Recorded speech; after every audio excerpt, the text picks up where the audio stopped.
Hello, everybody. So, I am pretty sure that if not all of us, a lot of us are on our phones all the time, whether we're texting or we're on social media, on Snapchat, Instagram, Twitter, Facebook, whatever it is. And actually, according to the Pew Research Center, 69% of adults and 81% of teenagers use social media. Now, when we use social media, do we ever stop and think of what kind of impression is it leaving on us? Is it leaving a bad impression on our mental health? Is it a positive? Or is it negative? How do we benefit from social media? So, some of the negative and positive results of social media on us, according to Lawrence Robinson and Melinda Smith from Health Guide, have said that some negative results are inadequacy about your life or appearance. So when you look at someone else's social media, a celebrity, an actor, an artist, whatever, do you ever think, why is my life not like that? Why is my face not like that? Why is my body not like that? Why don't I have that much money? Why don't I have a job like that? Why don't I have a family like that? Why don't I live in a place like that? And that's a negative impression on you. Fear of missing out is another one. FOMO. That abbreviation is used a lot when you are researching about the impression that social media has on you, and that's a fear of missing out. Pretty much it stands for that, and it's when you look, just like I said, if you're looking at a celebrity who is on a yacht in Miami and you can't do that, you're thinking, damn, like I'm missing out on my life because I'm not able to be on a yacht in Miami, and that leaves a bad toll on you, as well as isolation, depression, and anxiety. And with that also comes cyberbullying and even self-absorption. However, there is a positive side to this as well. You do use social media to communicate. You stay up to date with family, friends, everyone around the world. When you are going through tough times, which I'm pretty sure a lot of us have been in the past year due to COVID, you look for emotional support, or you're willing to give emotional support, and one of the easiest way to do that is through social media. Finding an outlet for your creativity and self-expression is also some positive reinforcements of it. An easy way to decide whether or not there is a somewhat negative impression of social media. Jacqueline Sperling, she's a psychologist at McLean Hospital who works with youths who experience anxiety disorders, has put it this way for us.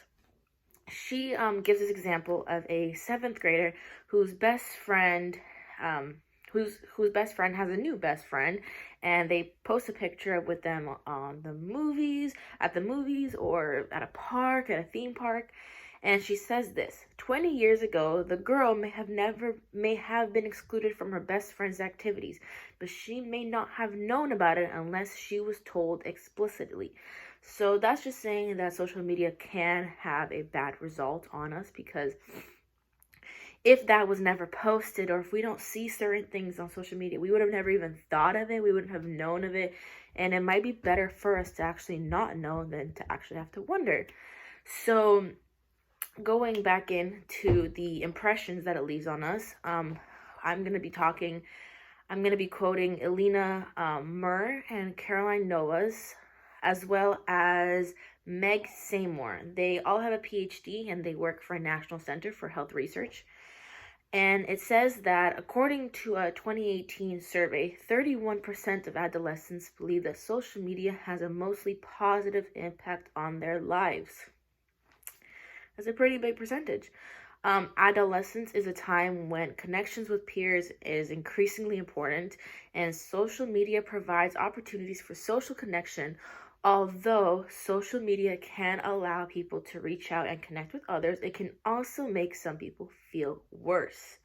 Almost 25% of adolescents believe that social media has a mostly negative impact on them, with 13% of 12 to 17-year-olds reporting depression and 32% reporting anxiety. Mental illness is a concern that is a very big concern in adolescent health. It is a concern for youth adults as well, since 25% of 18 to 25-year-olds report having some form of mental illness. People stay up late online. The light from the screen can disrupt someone's circadian rhythm, and many people wake up in the night in order to check text messages, responses. They want to answer their friends, and that also disrupts your sleep, which does affect your mental health. Adolescents report that they use social media at night, even when it affects their sleep. They worry that if they do not use their phones at night, that they will miss out potential social media interactions, and it could have a negative impact in their in-person social relationships with friend groups or their peers. So with that being said, that is also shown that a lot of adolescents do feel like if they look at, if they have their phones at night, they need to constantly check it.